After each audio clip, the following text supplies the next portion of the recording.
प्यारे संतों, परम प्यार से बोलिए धन्यकार जी। आओ संत महात्माओं, सतगुरु की असीम कृपा जब हमारे ऊपर होती है तो वास्तव में फिर हमारे जीवन में बदलाव आना तय है। क्यों? क्योंकि सतगुरु की कृपा ही ऐसी होती है जिस पे हो जाती है उसके बारे नियारे हो जाते हैं। आओ संत महात्माओं, मीराबाई का जिक्र ले लें, कबीर का जिक्र ले लें, सहजोबाई का जिक्र ले लें, भिलने का जिक्र ले लें, सभी के जीवन बदल दिए हैं। सतगुरु की कृपा ने बदल दिए हैं। ये परम शक्ति की जब कृपा इन पे होती है तो वास्तव में इनका जीवन खुशहाली से भर जाता है संत महात्माओं। लेकिन इनके जीवन में झांकने से एक बात जरूर आती है कि कल करे सो आज कर, आज करे सो अब, कल करे सो आज कर, आज करे सो अब, और पर में परलय होएगी बहुर करे वो कब। क्योंकि भिलने के गुरु भी मतंग ऋषि ने एक बात भिलने को समझाई मनने से पहले, हे भिलने, यदि तुझे सबसे पहले विश्वास करना होगा, यदि तुझे मेरी बात पे विश्वास है तो याद रख, एक दिन जो समय का स्वयं यानी ये नारायण, ये हरि तुझे तेरी कुटिया पे आन करके दर्शन देगा। भिलने, यदि मेरे वचन का तूने पालन कर लिया तो तेरा जीवन निहाल हो जाएगा, सुखमय हो जाएगा, खुशहाल हो जाएगा।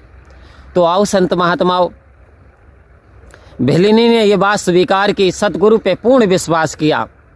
तो देखा, आपने पूरी तरीके से सुना और देखा कि स्वयं इस पार ब्रह्म परमात्मा ने भिलने की कुटिया पे जाकर के दर्शन दिए। और भिलने के यहाँ तक कहा जाता है कि झूठे बेर भी भिलने के प्रेम के बसीभूत खाए।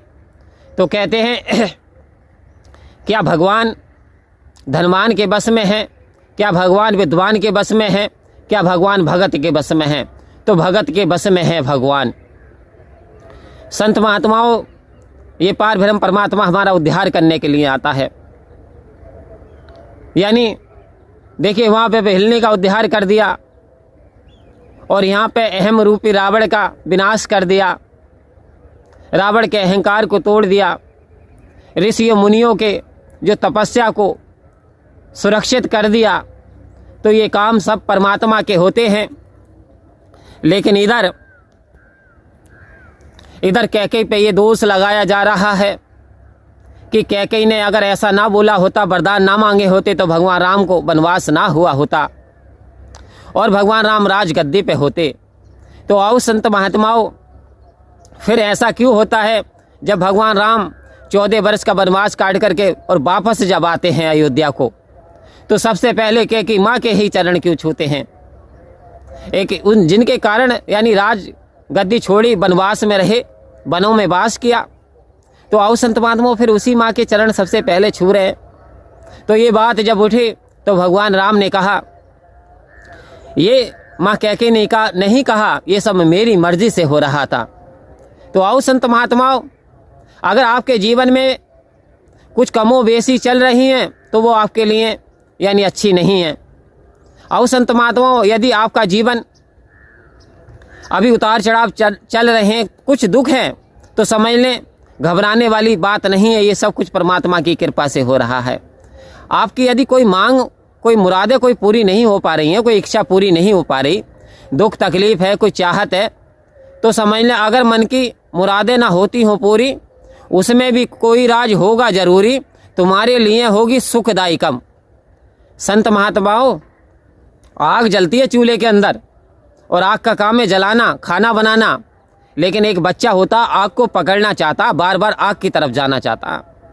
माँ उठा के उसे बार बार बैठाल देती है, डपट देती है, लेकिन एक ऐसा समय आता कि थप्पड़ भी जड़ देती है। तो उस थप्पड़ में भी उस बच्चे की भलाई छुपी है।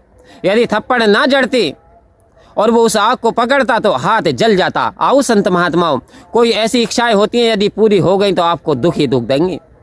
वो आपका यानी अच्छाई कर ही नहीं सकती, आपकी बुराई के लिए यानी वो मुरादें इसलिए सतगुरु पूरी नहीं करते। तो सतगुरु की महिमा अपरंपार है।